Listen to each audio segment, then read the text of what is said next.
மீனராசி நண்பர்களே, பேர் புகழ் அந்தஸ்து நல்லோர்களோட நட்பு உங்களுக்கு ஒரு பெரிய முன்னேற்றத்தை தரும்.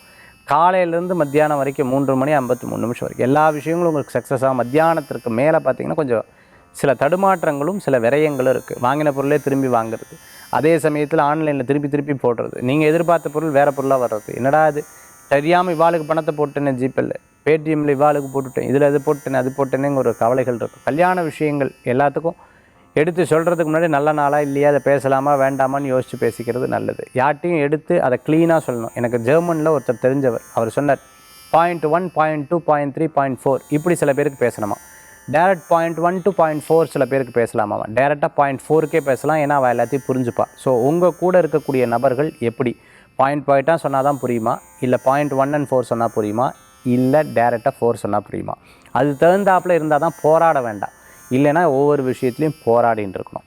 அதனால் கூட இருக்கிற நபர்களுக்கு தகுந்தாப்பில் உங்களுடைய செயலை மாற்றிக்கொள்ளுங்கள். இதுக்கு ஜோதிடம் தேவையில்லை. தெரிந்து கொள்ளுங்கள், புரிந்து கொள்ளுங்கள், செயல்படுங்கள். வெற்றி நிச்சயம் உண்டு. இன்றைய தினத்தில் வழிபடக்கூடிய தெய்வம் ஸ்கந்தன் வழிபாடு, வெற்றி வழிபாடு.